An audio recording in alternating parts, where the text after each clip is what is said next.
எங்கள் யூடியூப் சேனலை சப்ஸ்கிரைப் செய்யுங்கள். பக்கத்தில் இருக்கும் பெல் ஐக்கானை கிளிக் செய்து கொள்ளுங்கள்.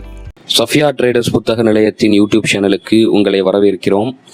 சீர்மை பதிப்பகம் வெளியிட்ட இஸ்லாம் பற்றி பெரியார் நூலுக்கு புதிய பருதி என்கிற தோழர் நீலம் இணையதளத்தில் எழுதிய நூல் திறனாய்வை இப்பொழுது உங்களோடு பகிர்கிறோம். நான் ஒரு மதவாதி என்று பெரியார் தன்னைத்தானே அறிவித்துக் கொண்டதை நீங்கள் எங்கேனும் கேட்டோ கடந்தோ வந்திருக்கிறீர்களா? இல்லை என்றால் சீர்மை பதிப்பகம் வெளியிட்ட இஸ்லாம் பற்றி பெரியார் நூலை வாசிக்கும் போது நீங்கள் துணுக்குறலாம், அதிர்ச்சி கூட அடையலாம். ஆனால் அது நிலைக்காது. ஏனெனில் பல கோடி வார்த்தைகளை பேச்சாகவும் எழுத்தாகவும் தமிழ் சமூகத்திற்கு பெரியார் விட்டு சென்றிருக்கும் போது அதிலிருந்து ஏதேனும் ஒற்றை வரியை உருவி அதற்கு பொழிப்புரையும் விளக்க உரையும் எழுதி அதன் மூலம் பெரியார் யார் என்ற ஒரு பிம்பத்தை உருவாக்கும் வேலையை இஸ்லாம் பற்றி பெரியார் என்கிற இந்த நூல் செய்யவில்லை. பதிப்புரை, அறிமுக உரை, நூல் இறுதியில் வரும் ஒரு கட்டுரை, இவற்றை தவிர அனைத்துமே பெரியார் பேசிய எழுதிய சொற்களே. எந்த திரிபுக்கும் இடமின்றி உருவாக்கப்பட்டிருக்கிறது இந்த நூல். இஸ்லாமியர்கள் குறித்து பெரியார் பேசியவற்றை இஸ்லாமியர்களின் அரசியல், இஸ்லாமியர்களின் மதம் என்று இரண்டாக பிரித்து கொள்ளலாம். இதில் மதத்தை விட அரசியலை பற்றியே பெரியார் அதிகம் பேசியிருக்கிறார் என்றாலும் இந்நூல் முழுக்க முழுக்க மதம் பற்றிய அவரது கருத்துகளின் தொகுப்பாகவே இருக்கிறது. நிற்க உங்களுக்கு இருக்கும் நேர நெருக்கடி, கவனச்சிதறல் ஏற்படுவதற்கென்றே உருவாக்கப்பட்ட புறச்சூழல், இவற்றுக்கு மத்தியில் இந்நூல் குறித்து 2000 வார்த்தைகள் எழுதி உங்களை சிரமத்திற்கு உள்ளாக்க நான் விரும்பவில்லை. 30 பக்க கோப்பு இருந்தாலே அதை செயற்கை நுண்ணறிவு சாதனத்திடம் கொடுத்து குறுக்கு விசாரணை செய்த பின் அதை படிக்கலாமா வேண்டாமா என்று முடிவெடுக்கும் வழக்கமுடைய நான் 2000 வார்த்தைகள் எழுதுவது நேர்மையாக இருக்காது. ஆகையால் இந்நூல் முழுவதையும் வாசித்து அனுபவித்து இன்புற்ற என்னையே ஒரு செயற்கை நுண்ணறிவு சாதனமாக கருதி இந்த நூலை ஆராய்கிறேன். கேள்வி 1, பெரியார் இஸ்லாம் மதத்தை ஆதரித்தாரா? பதில் ஆம். கேள்வி 2, நாத்திகவாதி என்று சொல்லிக்கொள்ளும் ஒருவர் ஏன் மதத்தை ஆதரிக்க வேண்டும்? பதில், சமதர்மத்துடனும் சுயமரியாதையுடனும் மக்கள் வாழ வேண்டும் என்பதே தனது கொள்கை என்று பிரகடனப்படுத்தி கொண்டவர் பெரியார்.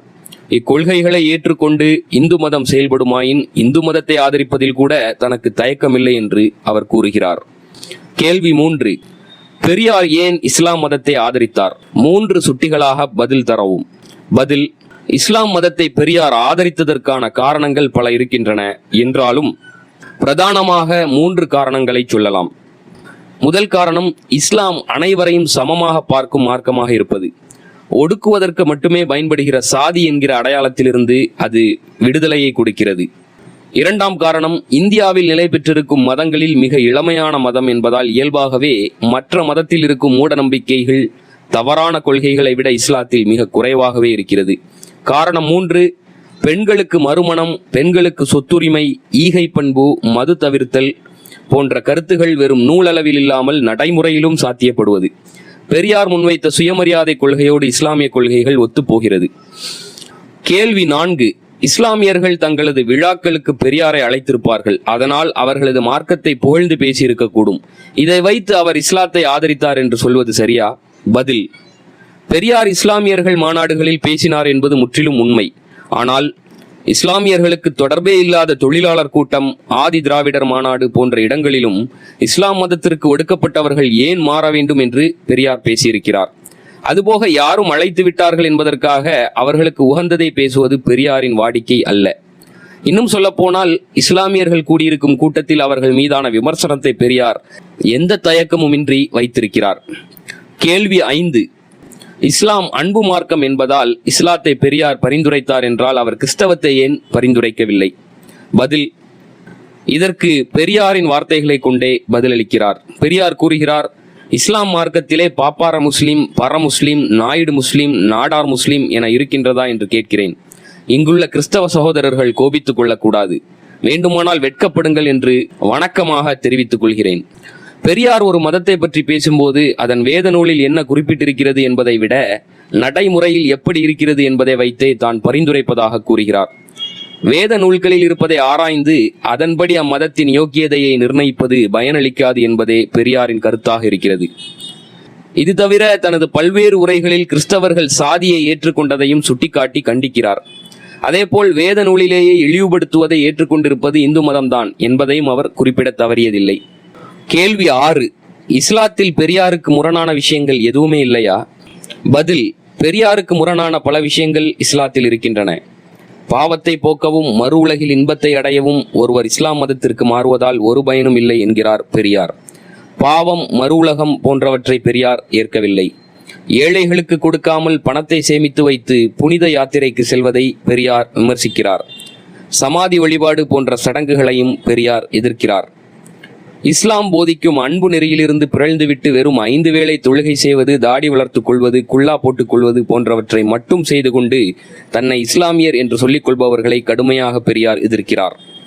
ஒரு கட்டத்தில் பெரியார் பின்வருமாறு கூறுகிறார்: இஸ்லாத்தின் சமூக கொள்கையை முழுவதுமாக நான் ஒப்புக்கொண்டதாகவோ அவை எல்லாம் சுயமரியாதை கொள்கைகள் என்று சொல்லுவதாகவோ யாரும் தீர்மானித்து விடாதீர்கள் என்கிறார். புதிய மதம் ஒன்றை தோற்றுவித்து அதை மக்களிடம் கொண்டு சேர்ப்பதற்கு பதில் இருப்பதிலேயே ஓரளவு நல்ல மதம் என்றுதான் இஸ்லாம் மதத்தை பரிந்துரைப்பதாக பெரியார் விளக்குகிறார். அதே சமயம் இஸ்லாத்தில் இருக்கும் பழமைவாத முல்லாக்கள் இஸ்லாத்தை காலத்திற்கேற்ப விரிவடைய விடாமல் தடுப்பதாகவும் குற்றம் சாட்டுகிறார். கேள்வி 7. பெண் உரிமை பேசும் பெரியார் பெண் அடிமைத்தனம் இருக்கும் இஸ்லாம் மதத்தை ஏன் ஆதரிக்கிறார்? பதில்: புர்கா முறையை, அதாவது கண்கள் மட்டும் தெரிவது போன்ற புர்கா முறையை கடுமையாக எதிர்ப்பவராக பெரியார் இருக்கிறார். அது குறித்து இஸ்லாமிய மாநாடுகளில் வெளிப்படையாக பேசுகிறார். புர்கா முறையை எதிர்த்து குடியரசில் தனி தலையங்கமே எழுதுகிறார். மேலும் ஒரு உரையில் கீழ்கண்ட கருத்தை பெரியார் தெரிவிக்கிறார்: மலையாளத்தில் 175 முஹம்மதிய பெண்களுக்கு புர்கா இல்லை. தஞ்சை, திருச்சி, திருநெல்வேலி, ராமநாதபுரம் இந்த பக்கங்களில் காடுகளில் புர்கா இல்லாமல் வேலை செய்வதை பார்க்கிறேன். தனக்கு தெரிந்தவரை புர்கா ஓர் அந்தஸ்தாக கருதப்படுகின்றதை தவிர முழுதும் மத கட்டளையாக கருதுவதாக சொல்ல முடியாது. இப்பொழுது இஸ்லாம் மதத்தில் சேர்ந்த பெண்களை புர்கா அணியாவிட்டால் தள்ளிவிட மாட்டார்கள். விதவை விவாகம், கல்யாண ரத்து, பெண்கள் படிப்பு, சொத்துரிமை ஆகியவை பெண்களுக்கு அந்த மதத்தில் இருப்பதால் புர்கா ஒரு சமயம் இருந்தாலும் அந்த கஷ்டத்தை விட பல மடங்கு மேல்பட்ட அதிக லாபமும் இஸ்லாத்தில் இருக்கிறது. அன்றையும் துருக்கியை போலும் ஆப்கானிஸ்தானை போலும் இங்கும் சமீபத்தில் சீர்திருத்தம் ஏற்படலாம் என்கிற நம்பிக்கை இருக்கிறது என்கிறார் பெரியார். அதாவது புர்கா முறையை எதிர்க்கும் பெரியார் பெண்களுக்கு கிடைக்கும் மற்ற நன்மைகளுக்காக தற்சமயம் புர்கா முறையை சகித்துக் கொள்ளலாம் என்றும் விரைவில் அந்த நிலை மாறும் என்றும் கூறுகிறார். அப்படி புர்கா அவசியம் என்று நினைக்கும் ஆண்கள் ஓராண்டுக்காவது முகமூடி போட்ட வீட்டிற்குள் இருந்து பாருங்கள் என்று முகத்தில் அடித்தார் போல் சொல்கிறார். இந்த புர்கா விவகாரம் பெண் அடிமைத்தனம் சம்பந்தப்பட்டதே அன்றி மதம் சம்பந்தப்பட்டதல்ல என்று நம்பும் பெரியார், ஈரான், துருக்கி, ஆப்கானிஸ்தான் மாதிரியான நாடுகளில் பெண்கள் புர்கா இல்லாமலேயே இஸ்லாமியராக வாழ முடிவதை மீண்டும் மீண்டும் சுட்டிக்காட்டுகிறார். கேள்வி 8. இஸ்லாமியர்கள் பெரியாரின் விமர்சனத்தை, அறிவுரையை ஏற்றுக்கொண்டார்களா? பதில்: முழுவதும் ஏற்றுக்கொண்டார்கள் என்று கூற முடியாது என்றாலும் சில இடங்களில் இஸ்லாமியர்கள் தங்களை மாற்றிக்கொண்டனர். மதம் மாறிய பின்னும் நைவேத்தியம் செய்வது, இந்து திருவிழா போல் அல்லாஹ்சாமி திருவிழா கொண்டாடுவது போன்றவற்றை சில இஸ்லாமியர்கள் செய்து வந்திருக்கின்றனர். இது தவறு என்று பெரியார் கூறியதை அடுத்து அவர்கள் கைவிட்டிருக்கின்றனர். இதை தனது உரையில் சுட்டிக்காட்டி பெரியார் மகிழ்கிறார். ஆனால் இது குரானும் ஏற்காத விஷயம் என்பதை கவனத்தில் கொள்ள வேண்டும். அதே சமயம் சேலம் நகரசபையின் சார்பாக முஸ்லிம் பெண்களுக்கு, ஆசிரியைகளுக்கு என்று பிரத்யேகமாக விடப்பட்டிருந்த புர்கா வண்டிகளை, அதாவது திரை மூடப்பட்ட வண்டிகளை நிறுத்திவிட்டார்கள் என்று சுட்டிக்காட்டி பாராட்டியும் இருக்கிறார். கேள்வி 9. இந்துக்கள் அனைவரையும் இஸ்லாம் மதத்திற்கு மாறச் சொன்னாரா பெரியார்? பதில்: இஸ்லாம் மதம் யாருக்கெல்லாம் தேவை, யாருக்கெல்லாம் தேவையற்றது என்று ஒரு பட்டியலிடுகிறார் பெரியார். இனி பெரியார் கூறுவதை கேட்போம். பெரியார் சொல்கிறார்: சுயமரியாதைக்காரருக்கு இஸ்லாம் மதம் கூடாததாய் இருக்கலாம், மற்றும் பெண்ணுரிமை மாத்திரம் பேணுவோருக்கு முஹம்மதிய மதம் வேண்டாததாய் இருக்கலாம். மூட நம்பிக்கையை அனுஷ்டிக்காதவர்களுக்கும் முஹம்மதிய மதம் வேண்டாததாய் இருக்கலாம். மதவேஷமும் பயனற்ற சடங்கும் வேண்டாதவர்களுக்கு முஹம்மதிய மதம் வேண்டாததாய் இருக்கலாம். நாஸ்திகருக்கும் பகுத்தறிவுவாதிகளுக்கும் முஹம்மதிய மதம் வேண்டாததாய் இருக்கலாம். சமதர்மவாதிகளுக்கும் பொது உடைமைக்காரர்களுக்கும் முஹம்மதிய மதம் வேண்டாததாய் இருக்கலாம்.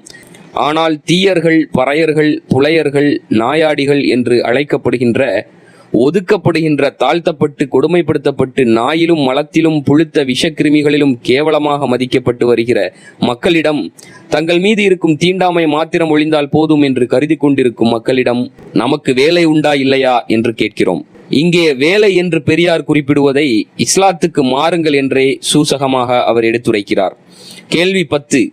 பெரியார் என்றாலே தக் லைஃப் தானே, இந்நூலில் ஏதேனும் தக் லைஃப் கண்டென்ட் இருக்கிறதா? பதில்: நிறைய இருக்கிறது. இருந்தாலும் எனக்கு மிகவும் பிடித்தது இதுதான். இஸ்லாமிய மன்னர்கள் இந்து கோயில்களை இடித்து இங்கிருக்கும் அப்பாவி மக்களை இஸ்லாமியர்களாக மாற்றிவிட்டார்கள் என்ற ஒரு குற்றச்சாட்டு பெரியார் முன் வைக்கப்படுகிறது. இதற்கு பெரியார் அளித்த பதிலின் சாரம் இதுதான்.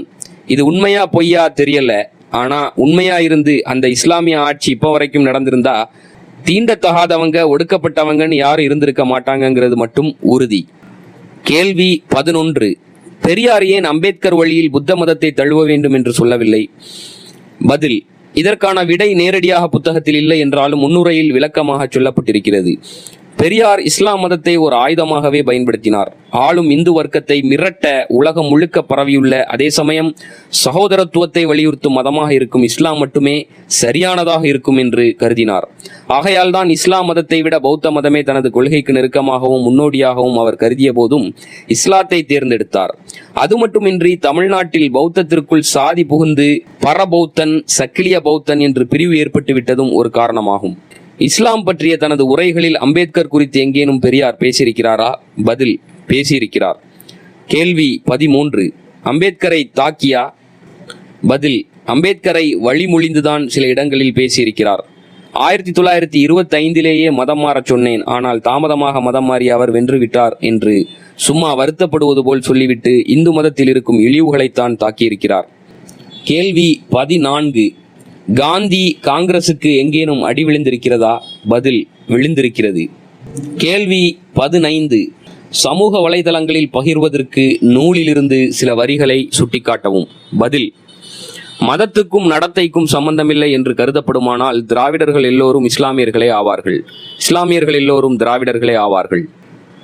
நாம் இந்த நாட்டை இந்து நாடாக, இந்துஸ்தானமாக ஆக்குவதை விட திராவிடஸ்தானாக, அதாவது இந்த பெயரை பார்ப்பனர் சகிக்கவில்லையானால் திராவிட நாடு கொள்கையையே கொண்ட பாகிஸ்தான் என்று வேறு பெயராக மாற்றிக்கொள்வதில் தப்பு என்ன? திராவிட நாட்டில் நாம் எல்லோரும் இஸ்லாமியர்கள்தான். ஆனால் நம் இஷ்டப்படிதான் இங்கு இஸ்லாம் இருக்குமே தவிர யாரோ சாயிபோ முல்லாவோ சொல்கிறபடி இஸ்லாம் இருக்காது. எனக்கு 10 நாட்டு முஸ்லிம்கள் அனுசரிக்கும் இஸ்லாம் தெரியும். சிலர் முகமதிய மதம் முரட்டு சுபாவத்தை உண்டாக்குகிறது என்று எனக்கு எழுதியிருக்கிறார்கள். அது வாஸ்தவமானால் தீண்டப்படாதவர்களுக்கு அவர்களது தீண்டாமை ஒழிய முகமதிய மதத்தை சிபாரிசு செய்வதற்கு அதுவே ஒரு நல்ல காரணம் என்று கருதுகிறேன். எந்த மத கொள்கைகளையும் ஒரு கடவுள் உண்டாக்கினார் என்றோ அது எப்போதைக்கும் பொருத்தமானதென்றோ அவற்றில் ஒரு சிறிது கூட காலதேச வர்த்தமானத்தை அனுசரித்து மாற்றக்கூடாது என்றோ நான் ஒருபோதும் ஒப்புக்கொள்வதும் இல்லை. கேள்வி 16. இந்த கேள்வி பதிலே போதாதா? இத்தனைக்கும் மேல் நான் ஏன் நூலை வாசிக்க வேண்டும்? பதில்: செயற்கை நுண்ணறிவால் எப்போதும் முழுமையான அர்த்தத்தை கடத்திவிட முடியாது என்பது உண்மை என்று உங்களுக்கே தெரியும். இது மனிதனுக்கும் பொருந்தும்.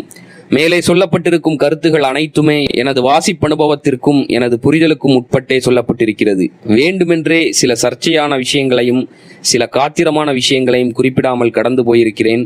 அதை நீங்களே வாசிக்கும் போது உணர முடியும். எல்லாவற்றுக்கும் மேலாக பெரியாரே சொல்வது போல் யாரும் சொல்கிறார்கள் என்று நம்பாமல் நீங்களே வாசித்து உணருங்கள். கட்டுரை முடிவு பெற்றது. நூலின் பெயர் இஸ்லாம் பற்றி பெரியார். பதிப்பகம் சீர்மை. Editor AB Ramachandran. பக்கங்கள் 222. விலை ரூபாய் 260. உங்கள் பிரதிகளுக்கு தொடர்பு கொள்க. சஃபியா ட்ரேடர்ஸ் புத்தக நிலையம், நாகர்கோயில். வாட்ஸ்அப் வழி ஆர்டர் செய்வதற்கான வாட்ஸ்அப் எண் கமெண்ட்ஸிலும் டிஸ்கிரிப்ஷனிலும் கொடுக்கப்பட்டுள்ளது. நன்றி.